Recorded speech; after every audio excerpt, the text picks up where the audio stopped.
Le ha dado a Viviana eso. A mí no.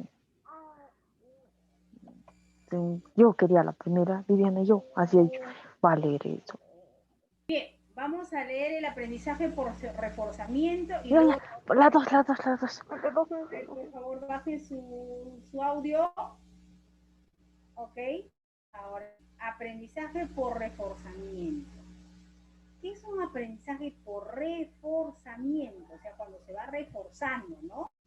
Es el aprendizaje en el cual la conducta nueva que va a tener para el organismo que aumenta su frecuencia de aparición luego de recibir algún estímulo reforzante. O sea, el estudiante aprende por reforzamiento, porque continuamente se le está volviendo a tocar y se le está volviendo a reforzar, ¿no? Cuando hay un estímulo de reforzante, entonces va a aumentar su frecuencia de aparición del aprendizaje. Repito, el aprendizaje por reforzamiento es el aprendizaje en el cual la conducta es nueva para el organismo y que aumenta su frecuencia de aparición luego de recibir algún estímulo reforzante. Cuando ustedes se dan una clase de reforzamiento, vamos a ver qué hace el maestro. Cuando es una clase por reforzamiento, ¿qué hace? ¿Una clase nueva o refuerza la clase?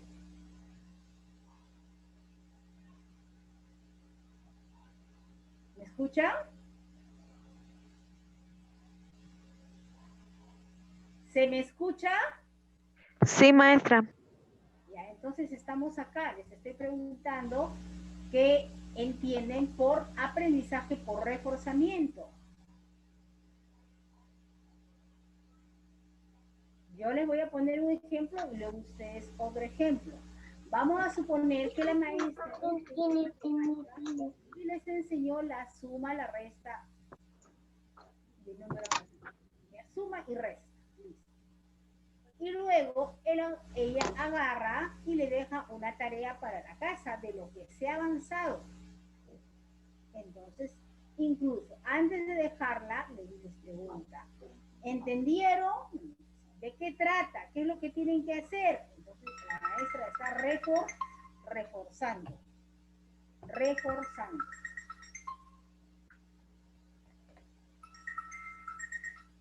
¿Aló?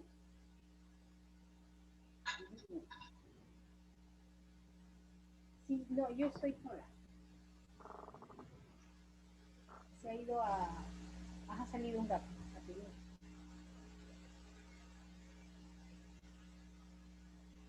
Y ahí.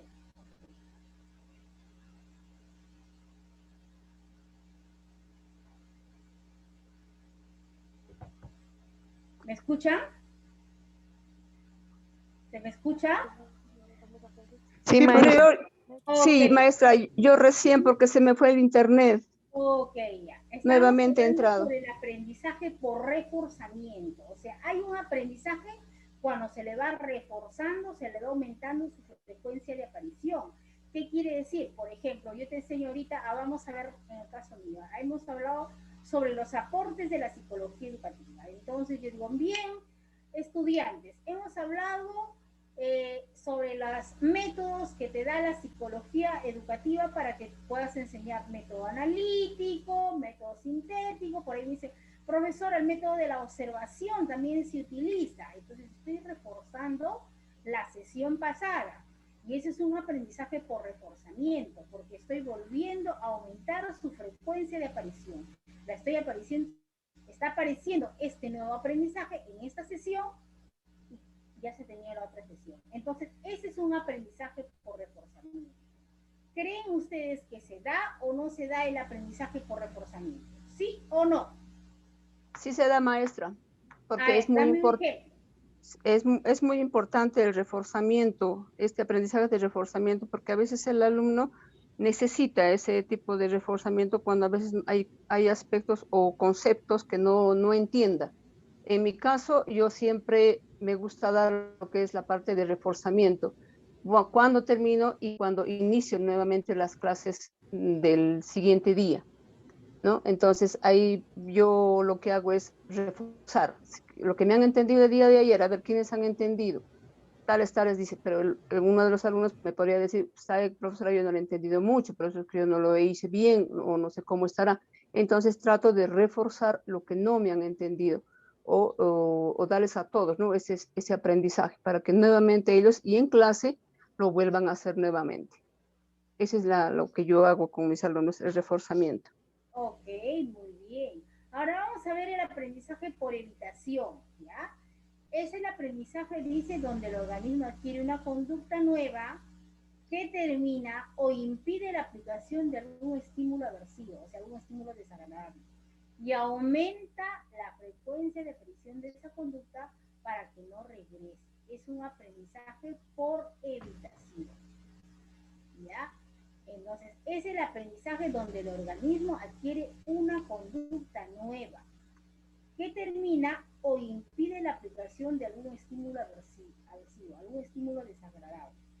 Aumenta la frecuencia de aparición de esa conducta para que no regrese. Por ejemplo, vamos a suponer que tú no conectas en el enchufe adecuado un artefacto, ¿no?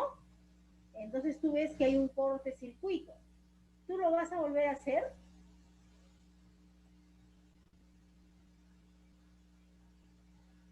¿Tú lo volverás a hacer? A ver, maestra, ¿podría usted volver a explicarlo? A ver. Decía que si tenemos un estímulo desagradable, ¿no?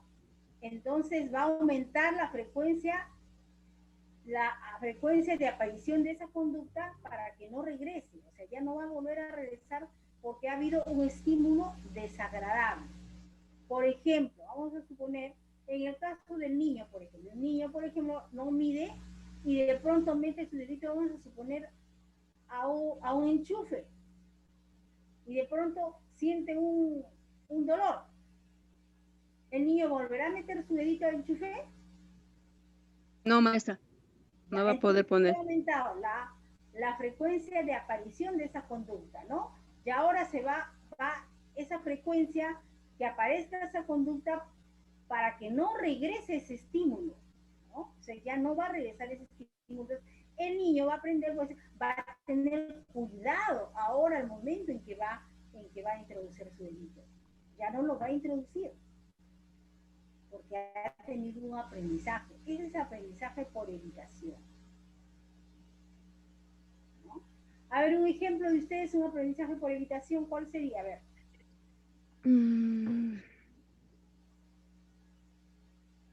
A ver. Recuerden que acá se presenta un estímulo desagradable. Podría ser, maestra, que cuando un estudiante está, por decir, explicando algo y se o no le da bien la explicación y sus compañeros podrían burlarse de él y después ya no lo va a querer hacer nuevamente como él lo estaba tratando de hacer porque ha perdido esa estimulación, entonces lo que él siente es ese forma desagradable que para él sintió muy mal, ¿no? El burlar, se rieron de él en la forma de explicación. De repente puede ser eso también, de evitación. Puede ser, claro, también. Bien, vamos al aprendizaje supersticioso. Mira, habla el reforzamiento, que si lo damos, evitación y supersticioso. Es el aprendizaje donde alguna consecuencia, casual, por casualidad, es reforzante o aversiva. Por lo tanto, aumenta la frecuencia de aparición de alguna conducta. Por ejemplo, vamos a suponer que en ese momento, ¿ya? Es noche y se te cruzó un gato negro. Y de pronto justo se te cruzó, pasaron unos minutos y empezaste a discutir con tu pareja. Entonces, ahí va. ¿Qué te dices? Lo que pasa es que yo he discutido porque se me cruzó un gato negro. ¿Ves? Entonces, ¿qué estamos viendo ahí? Tú tienes un aprendizaje supersticioso, o sea, es el aprendizaje donde alguna consecuencia casualmente, como el que se te cruzó un gato negro, ¿no? Aumenta la frecuencia de aparición de alguna conducta. O sea, como ya se te ha presentado eso, entonces tú vas a decir que ha sido porque se te cruzó el gato y por eso te salió mal y tuviste con tu esposa. Ese es un aprendizaje supersticioso. Por alguna causante, por una causal que ha sido reforzada, ¿no? Va a aumentar la frecuencia de aparición de alguna conducta. Ese es un aprendizaje supersticioso. A ver, un ejemplo. Bien, ahora después vienen los ejemplos para que después ustedes, por su calificación, ¿ya? Aprendizaje por castigo. ¿Y cómo el niño aprende por castigo? Uy, muchos dicen, si no haces tu tarea, te castigo. ¿Han escuchado eso? Sí, ¿Creen que está sí, bien? maestra. No, está muy mal, maestra. A ver, ¿por qué está mal? Porque no le podemos amenazar o condicionar a un estudiante o a un niño. Porque si uno lo va a castigar o ponerle condiciones, el niño se va a acostumbrar a que ya me condicionan esto, entonces tengo que hacer. Si no lo hago, ya no lo hago. Pero parece que el castigo no va con el niño, realmente es lo que hay que motivarle, pero de otra manera.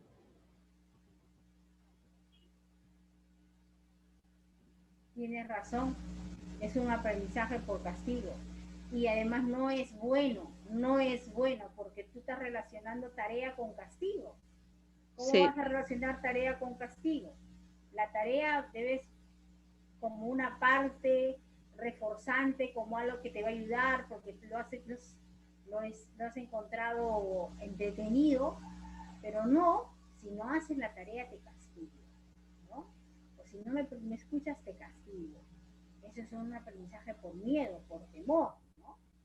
Ahora, son cuatro aprendizajes que Skinner aportó a la educación. Y también habló sobre el olvido. Todas las conductas que no reciben o dejan de recibir reforzamiento, se disminuye la frecuencia y desaparece. Es verdad. Si no recibes reforzamiento, si no lo hablas, te olvidas con el tiempo, ¿no? ¿Ha pasado o no ha pasado? ¿Cuántas cosas nos hemos olvidado? Y decimos, eso yo lo sabía. Pero no sé cosas, ¿no? Bien.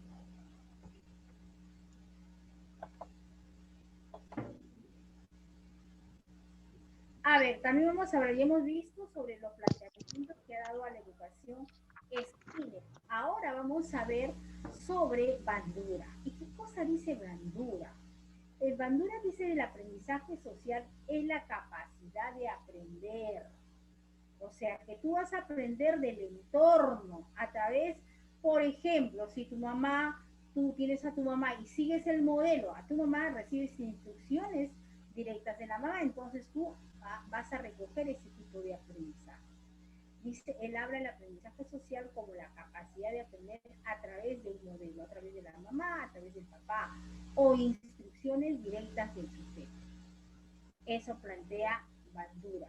El aprendizaje social es la capacidad de aprender a través de un modelo, recibiendo instrucciones sin la experiencia directa del sujeto. Ese es el aprendizaje social. Entonces, ¿qué dice ahí? El aprendizaje social plantea Bandura como tipos de aprendizajes que ocurren por observación. O sea, el niño, por ejemplo, empieza a experimentar a través de tocar los objetos, de manipular los objetos, de observar, de escuchar la voz. Entonces, él está aprendiendo en casa. Todos nosotros hemos recibido aprendizajes en casa. Cuando naces, cómo te trata la mamá, cómo conversa la mamá, de ahí viene.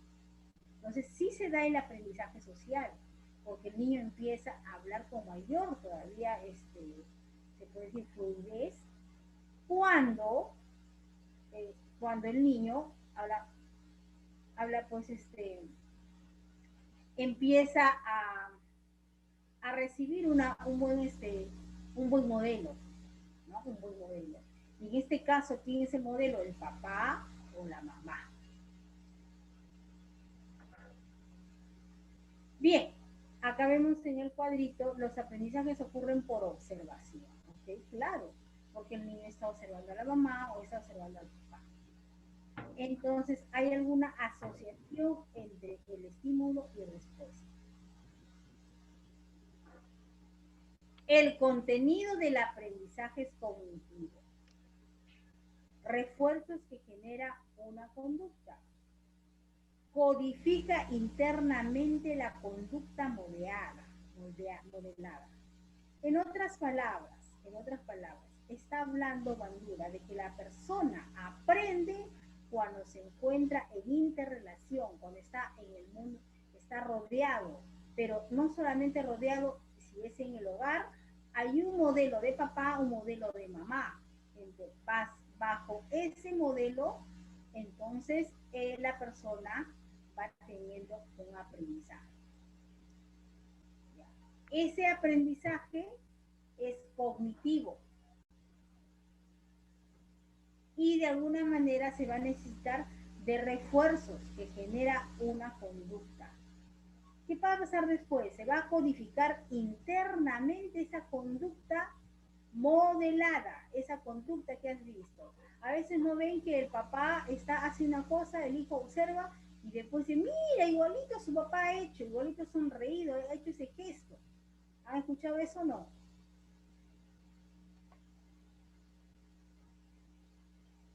¿Han escuchado? ¿Me Sí, escuchan? Sí, ¿no es cierto? muchas veces sí. El niño aprende por modelo. Modelo. Claro, por un modelo. En el caso mamá, papá, ¿con quién está? También ser el modelo, el hermano mayor, ¿no? También puede ser. Que el hermano mayor también a veces influye en eso cuando es uno de los hermanos más responsables. Entonces siempre los papás suelen indicar, ¿por qué no haces o por qué no imitas a tu hermano mayor para que puedas ser como él, ¿no? O similar a él en cuanto a lo que son responsabilidades, puntualidad y todo lo demás, en los estudios y las conductas que él tiene. Entonces creo que también ponen como modelo a los hermanos mayores, en este caso con los hermanos menores. Okay. Y eso se da que muchas veces, por eso a veces hay chicos que vienen de un hogar, por ejemplo, de un hogar muy conflictivo, o utilizan palabras soezas en casa, y uno también las habla. Sí, el tipo de bueno, vocabulario que utilizan los padres, en eso influye mucho en los niños, en los hijos.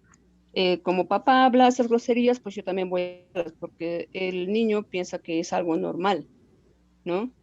Y eso imita, o bien también imita, puede ser al hermano o a la hermana. Como mi hermana hace esto, yo también voy a hacer. De repente se escapa por la ventana, pues yo también voy a hacer es lo mismo.